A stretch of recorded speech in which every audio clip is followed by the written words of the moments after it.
एक बड़ी जानकारी ये भी है कि ईरान ने बहरीन में हमला किया है और ये हमला बड़ा है। ये जानकारी इस वक्त मिल रही है। अमेरिकी बेस को टारगेट किया गया है बहरीन के।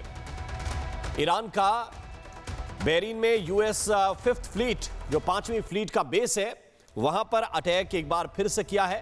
बहरीन में शुरुआती हमला ही इसी फ्लीट पर किया गया था और अभी भी उस बेस पर हमले रुके नहीं हैं।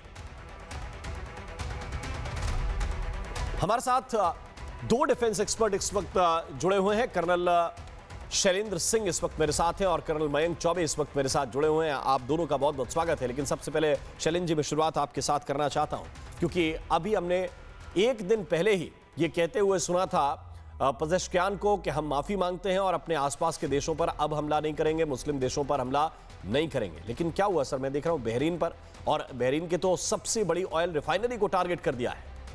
जय हिंद, नमस्कार। अगर मैं पेजेश्किन की तरफ से आपको जवाब दूं तो जवाब मेरा सीधा सीधा होगा कि मैं यूएस के बेस के ऊपर अटैक कर रहा हूं, मैं यूएस के इंटरेस्ट के ऊपर अटैक कर रहा हूं। मैं आपको समझा रहा हूं कि आपके देश में ये तकलीफ यूएस के वजह से है। एक बड़ी सीधी सादी सी पॉलिसी इस समय ईरान कर रहा है। क्यों? क्योंकि ईरान को ये बड़ी जिम्मेदारी से पता है कि आप यूएस को कहाँ डैमेज कर सकते हो। क्या उसके मेनलैंड पर कर सकते हो? नहीं कर सकते हो। क्या आप उसके किसी बाकी बाहरी एसेट्स को कर सकते हो? नहीं कर सकते हो। आप कहाँ करोगे? आपके पास सिर्फ और सिर्फ मिडिल ईस्ट है। मैं मानता हूँ इस बात को कि ईरान कमज़ोर है as compare to US, but उस कमज़ोरी में वो कितना स्ट्रांग है वो तो उसका हक है ना। और उस हक को वो ना केवल यूएस को दिखा रहा है, वो मिडिल ईस्ट को दिखा रहा है, वो पूरी दुनिया को दिखा रहा है। हॉर्मूज में अपने आप में उसने अभी तक कुछ नहीं किया है, कोई स्ट्राइक नहीं करी है। आप देख रहे हैं वो 109 110 डॉलर पर वो बैरल पहुंच गया है।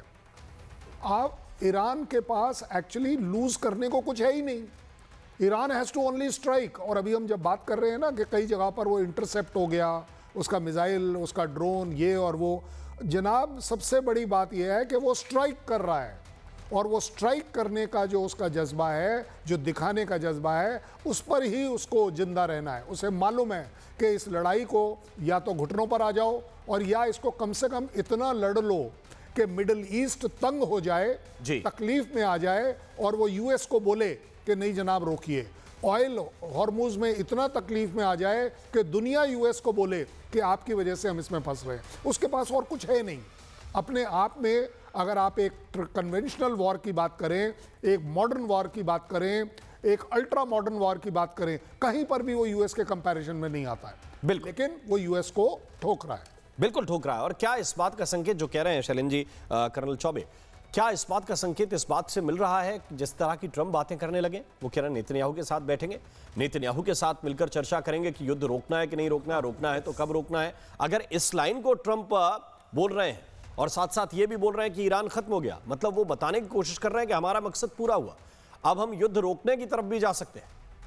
आपने बिल्कुल ठीक कहा राम। इस समय जो डोनाल्ड ट्रंप का बयान है, आप इसको दो तरीके से देख सकते हैं। जब प्रेसिडेंट ट्रंप ने अनाउंस किया था बोर्ड ऑफ पीस का, तो उस समय बेंजामिन नेतन्याहू ज़्यादा खुश नहीं हुए थे ट्रंप की इस कारकर्दगी से।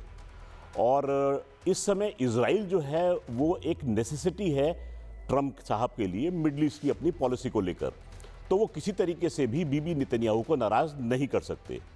नंबर 2, इस समय अमेरिका ने जो ये युद्ध का पूरा पसारा फैलाया है, इसको समेटने का टाइम भी नज़दीक है, क्योंकि उनको पता है कि एंडलेसली ये चीज़ चल नहीं सकती। ऑफिशियली अमेरिकन फोर्सेस ने केवल 7 लोगों की जान खोई है, ऐसा ऑफिशियल रिपोर्ट्स कहती हैं, पर जिस प्रकार से हमले हुए हैं शायद ये संख्या कुछ और भी हो सकती है। बहरहाल इस पर हम नहीं जाएंगे, लेकिन इस समय ट्रंप साहब पूरी की पूरी कोशिश कर रहे हैं कि हम दुनिया को ये बताएं कि हम इस युद्ध को जीत चुके हैं या जीतने की कगार पर हैं।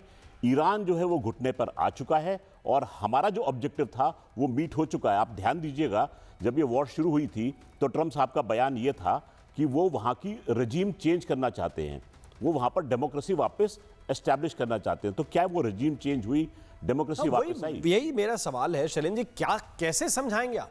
किस तरीके से समझाएंगे? क्या ये बार बार ऐसे बोल के कि हमने इंडिया पाकिस्तान की वार रुकवा दी, एक बार बोलिए, 2 बार बोलिए, 10 बार बोलिए, इसी तरह वो शुरू हो जाएंगे कि भाई मैंने ईरान को घुटने पर ला दिया और ईरान हार गया है, जबकि सच्चाई ये है कि उन्होंने मुस्तफा को अपना सुप्रीम लीडर अभी घोषित कर दिया है और लोगों ने इस पर जश्न मनाना शुरू कर दिया। आपने बदला क्या है? नहीं देखिए, जब इस तरह की लड़ाइयाँ होती हैं तो चाहे वो कोई भी कंट्री इन्वॉल्व हो, एज अ डिफेंस पार्ट मैं भी अपना बता सकता हूँ, आप अपने आप को कमज़ोर कभी नहीं बताएंगे और दुश्मन को स्ट्रॉन्ग कभी नहीं बताएंगे, क्योंकि इसका बड़ा सिवियर इम्प्लीकेशन होता है। चाहे वो छोटी लड़ाई ले लीजिए, चाहे वो बड़ी लड़ाई ले लीजिए। जहाँ तक बात आती है यूएस की, उनका ये कहना कि ईरान को तबाह कर दिया है, ईरान को इन्होंने, उनका जो न्यूक्लियर प्रोग्राम है वो 12 दिन की लड़ाई में भी तबाह किया था, अभी भी तबाह किया था। उन्होंने इराक में NBC, nuclear biological chemical warfare के जो वेपन सिस्टम थे ढूंढे थे, निकाले थे, लेकिन वो मिले नहीं थे। ये ऑफिशियल एक्नॉलेजमेंट्स हैं जी। वो अफगानिस्तान में भी गए थे कि हम सब कुछ ठीक कर देंगे, लेकिन उनसे ठीक हुआ नहीं था। वो वियतनाम जैसी छोटी कंट्री में गए थे, बड़े क्रूड वर्ड्स में कहा, वहां पर भी वो पिट कर ही वापस आए थे। कहीं पर भी आप जीत कर वापस नहीं आए। आज तक आपने किसी कंट्री को ना सुधारा है। और सबसे बड़ी बात यह है, ये लड़ाई मेरे लिए ईरान की लड़ाई नहीं है, ये लड़ाई दुनिया में अपनी दादागिरी की लड़ाई है, क्योंकि वो आई मी माई सेल्फ जिस तरीके से चल रहा है वो ज्यादा तकलीफ है। एक बड़ी तस्वीर इस वक्त निकलकर सामने आ रही है ईरान के बुशहर में, और ईरान के बुशहर में तबाही की एक तस्वीर हम आपको दिखाना चाहते हैं। जरा देखिए, नेवल बेस की बिल्डिंग में हमले के बाद किस तरह की तबाही है। ये दोनों तस्वीरें इस वक्त आपके सामने हैं। हमले से ठीक पहले की तस्वीर आप देख सकते हैं कि किसी तरह का कोई डैमेज नजर नहीं आ रहा हमले से पहले, और हमले के तुरंत बाद अगर आप देखेंगे तो सारे के सारे जो बेस के ऊपर टारगेट्स थे, बेस के ऊपर जो टारगेट थे उनको, सारे के सारे टारगेट को ध्वस्त किया गया है। तो बुशहर नेवल बेस को अटैक किया गया है। हमले के बाद की यह तस्वीर बताने के लिए काफी है। अगर चौबे जी आप इसको देख पा रहे हो बिल्कुल सामने स्क्रीन पर, एक तरफ कोई तबाही का मंजर नहीं है और सारे टारगेट इस वक्त दिखाई दे रहे हैं, लेकिन आपके पास जानकारी मिल रही है इस वक्त किरियात शमोना पर हिजबुल्लाह ने मिसाइल से अटैक कर दिया है। किरियात शमोना शहर पर एक के बाद एक कई रॉकेट्स दागे गए हैं, ये बड़ी जानकारी मिल रही है। हिजबुल्लाह ने एक मिसाइल हमला किया है, यानी हिजबुल्लाह भी रुक नहीं रहा है। यह अलग बात है कि लेबनान में हिजबुल्लाह के कई ठिकाने इजराइल ने उड़ा दिए हैं, लेकिन इसके बावजूद हिजबुल्लाह रुक नहीं रहा है और किरियात शमोना को इस बार टारगेट किया गया है। तस्वीर निकलकर सामने आ रही है किरियात शमोना से, और वहां पर यह देखिए किस तरह से हमला किया गया है, धमाका हुआ है, रॉकेट से हमला किया गया। यह तस्वीर इस वक्त हम आपको दिखा रहे हैं। देखिए कितना जबरदस्त यह हमला है, और वहां से धुएं का बड़ा गुबार उठता हुआ आप देख सकते हैं। जबरदस्त हमला बोला गया है, और यह हमला हिजबुल्लाह की तरफ से किया गया है, यानी कि कई मोर्चों पर इजराइल को घेरने की कोशिश है, और उसमें एक मोर्चा लेबनान की तरफ से खुलता है। हिजबुल्लाह लगातार एक के बाद एक अटैक कर रहा है। यह अलग बात है कि हिजबुल्लाह को भी भारी नुकसान हुआ है, लेकिन वो अभी रुक नहीं रहा है।